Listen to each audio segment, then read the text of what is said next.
Assalamualaikum warahmatullahi wabarakatuh. Perkenalkan, nama saya Rahmadi Anggreni dengan nomor induk mahasiswa 20 10 10 50 11 03 dari kelas 06 SMGK 009. Saya akan mempresentasikan proposal skripsi saya dengan judul Pengaruh Kompensasi dan Pengembangan Karir Terhadap Kepuasan Kerja pada Cigo Ekflip Area 3 Jakarta Selatan. Tugas ini untuk memenuhi tugas akhir mata kuliah metodologi penelitian. Pokok bahasan pada presentasi kali ini yaitu pendahuluan, landasan teori, dan metodologi penelitian.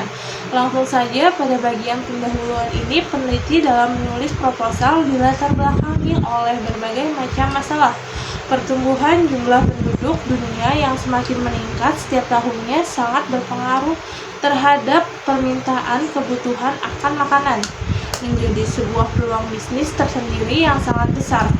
Dengan kenyataan bahwa Indonesia mengembangkan usahanya dalam bidang makanan di Indonesia ini, hingga sampai saat ini, bisnis usaha makanan semakin berkembang dan tumbuh subur di Indonesia.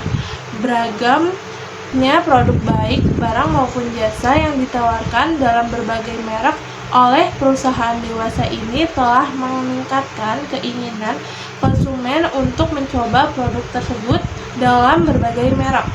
Salah satu dari produk tersebut adalah fast food atau disebut juga dengan makanan cepat saji. Era reformasi dan globalisasi memberikan pengaruh yang kuat terhadap manajemen sumber daya manusia dan telah menimbulkan kompleksitas masalah. Tantangan tersebut harus dihadapi dengan melakukan perubahan paradigma dan perbaikan manajemen pada setiap organisasi. Salah satu langkah perubahan paradigma tersebut dengan menempatkan sumber daya manusia sebagai prioritas. Sebuah organisasi didirikan karena mempunyai tujuan yang ingin dicapai. Dalam mencapai tujuannya, setiap organisasi dipengaruhi oleh perilaku dan sikap orang-orang yang terdapat dalam organisasi tersebut.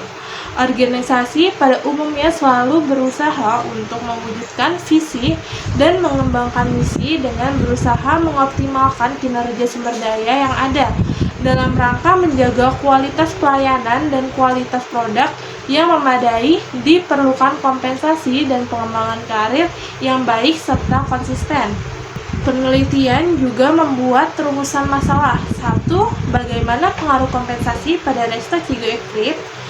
2. Bagaimana pengaruh pengembangan karir pada Resto Cigo Ekflip?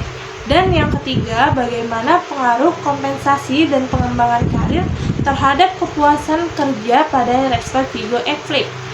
Terhadap rumusan masalah yang telah saya buat, maka tujuan dari penelitian ini adalah 1. Untuk mengetahui pengaruh kompensasi pada Resto Cigo Ekflip. 2. Untuk mengetahui pengaruh pengembangan karir pada Resto Cigo Ekflip. Dan yang ketiga, untuk mendeskripsikan kompensasi dan pengembangan karir terhadap kepuasan kerja pada Resto Cigo Ekflip Area 3 Jakarta Selatan ini. Penelitian berharap dengan adanya penelitian ini akan memberikan manfaat, yaitu bagi penulis diharapkan dapat menambah pengetahuan dan wawasan tentang disiplin dan kepuasan kerja ini. Bagi perusahaan diharapkan dapat memberikan sumbangan pemikiran bagi pihak atas Resto Cigo Ekflip dan untuk memberikan masukan berkaitan dengan tingkat kerja dan kinerja karyawan di tempat kerja, serta untuk mengetahui bahwa pengaruh kompensasi dan pengembangan karir ini kepada karyawan yang baik dan berguna bagi perusahaan. Bagi universitas dapat menjadi referensi penelitian lebih jauh dalam bidang sumber daya manusia bagi aktivitas akademi Universitas Magelang. Lalu bagian keduanya kita masuk ke landasan teorinya. Menurut Handoko tahun 2016, beliau mengatakan kompensasi adalah segala sesuatu yang diterima para karyawan sebagai balas jasa untuk kerja mereka. Pengertian ini mengandung implikasi bahwa kompensasi sebagai balas jasa tidak melulu diberikan dalam bentuk uang atau kebutuhan finansial saja. Dan menurut Marwansyah tahun 2016 bahwa kompensasi adalah penghargaan atau imbalan langsung maupun tidak langsung, finansial maupun non-finansial, yang adil dan layak kepada karyawan sebagai balasan atau kontribusi jasanya terhadap pencapaian tujuan perusahaan. Menurut Sutrisno tahun 2019, pengembangan karir adalah peningkatan pribadi yang dilakukan untuk mencapai suatu rencana karir. Dengan kata lain, organisasi perusahaan atau pimpinan telah menyusun perencanaan sebelumnya tentang cara yang perlu dilakukan untuk mengembangkan karir pegawai selama bekerja. Lalu, menurut Handoko tahun 2020 ini, kepuasan kerja adalah pendapat karyawan yang menyenangkan atau tidak mengenai pekerjaannya. Perasaan itu terlihat pada perilaku baik karyawan terhadap pekerjaan dan semua hal yang dialami lingkungan kerja. Dengan demikian, kepuasan kerja juga berhubungan dengan rasa memiliki dan loyalitas karyawan karena merupakan pandangan, afeksi, atau perasaan mereka mengenai organisasi atau perusahaan. Kemudian untuk kerangka berpikirnya bahwa X1 dan X2 berpengaruh secara parsial terhadap Y. Lalu X1 dan X2 berpengaruh secara simultan terhadap Y.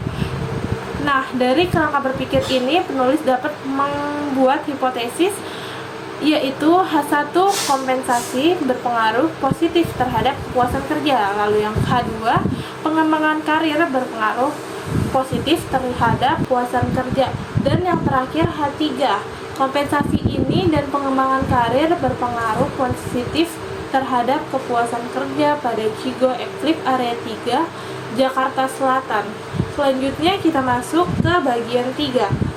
Untuk tempat dan waktu penelitian ini dilaksanakan di Cigo Eclipse Area 3 Jakarta Selatan pada 10 April sampai dengan 11 Juni 2023. Untuk jenis data dan sumber data yang digunakan yaitu kuantitatif dan sumber data yaitu primer dan sekunder. Baik, di sini saya buat rancangan penelitian bahwa judul itu dilatar belakangi oleh berbagai macam masalah. Kemudian dibuatkan rumusan masalah, tujuan dan manfaat diharapkan. Tidak lupa untuk didukung dengan landasan teori dan metodologi dan metode penelitian berupa uji kualitas, uji klasik, dan uji hipotesis. Barulah dapat pembahasan dan juga hasil penelitian tersebut. Nah, terakhir dapat ditarik kesimpulan. Selanjutnya, dalam penelitian ini yang jadi populasi yaitu karyawan yang bekerja di Ruko Cigo Eclipse Area 3 Jakarta Selatan sebanyak 105 orang. Dan sampel yang saya ambil adalah 30 orang karena saya menggunakan teknik sampel acak sederhana. Teknik pengumpulan datanya menggunakan kuesioner, wawancara, dan dokumentasi. Baik, cukup sekian presentasi yang dapat saya sampaikan. Apabila banyak kesalahan, mohon maaf. Terima kasih banyak yang sudah mau mendengarkan dan menyaksikan. Wassalamualaikum warahmatullahi wabarakatuh.